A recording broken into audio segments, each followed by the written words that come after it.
ಎಲ್ಲರೂ ಅಲ್ಲಿಂದನೇ ತಗೊಳ್ಳಿ. ಹಾಂ, ಈಗ ಕಥೆಯನ್ನ ಪ್ರಾರಂಭ ಮಾಡೋಣ.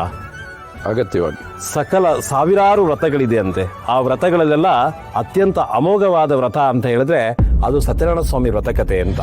ಕಾಂದ ಪುರಾಣದ ರೇವಾಖಂಡದಲ್ಲಿ ಬರುವಂತಹ ಅತ್ಯದ್ಭುತವಾದಂಥ ವ್ರತ. ಇದನ್ನ ಯಾರು ನಿಯಮದಿಂದ ಆಚರಿಸ್ತಾರೋ ಅವರಿಗೆ ಶ್ರೀಮನ್ ನಾರಾಯಣನ ಕೃಪೆಯಿಂದ ಅಷ್ಟೈಶ್ವರ್ಯಗಳು, ಆರೋಗ್ಯ, ಐಶ್ವರ್ಯ, ಸಕಲ ಸೌಭಾಗ್ಯಗಳು ಲಭಿಸುತ್ತೆ ಅಂತ ಹೇಳಿ ಪುರಾಣ ಹೇಳುತ್ತೆ.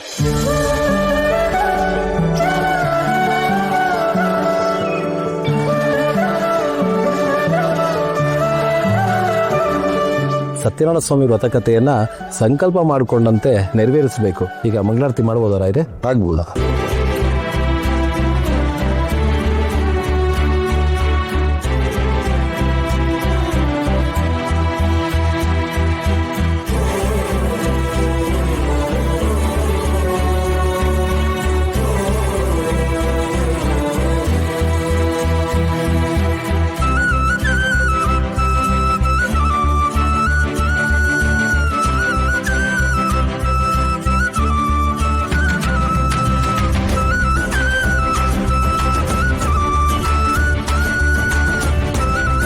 ಪೂಜೆ ಎಲ್ಲ ಸಾಂಗವಾಗಿ ನೆರವೇರಿದೆ.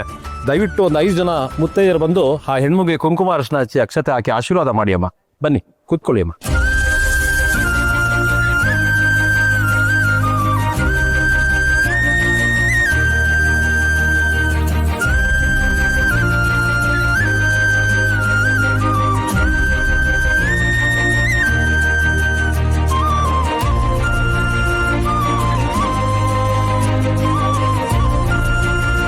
ದೀರ್ಘ ಸುಮಂಗಲಿ ಭವ.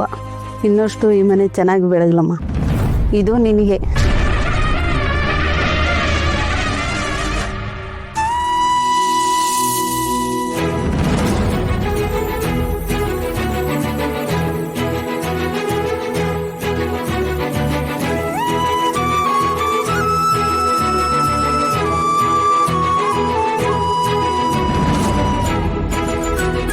ದಯವಿಟ್ಟು ಹಿರಿಯರಿಂದ ಆಶೀರ್ವಾದ ಪಡ್ಕೊಳ್ಳಿ.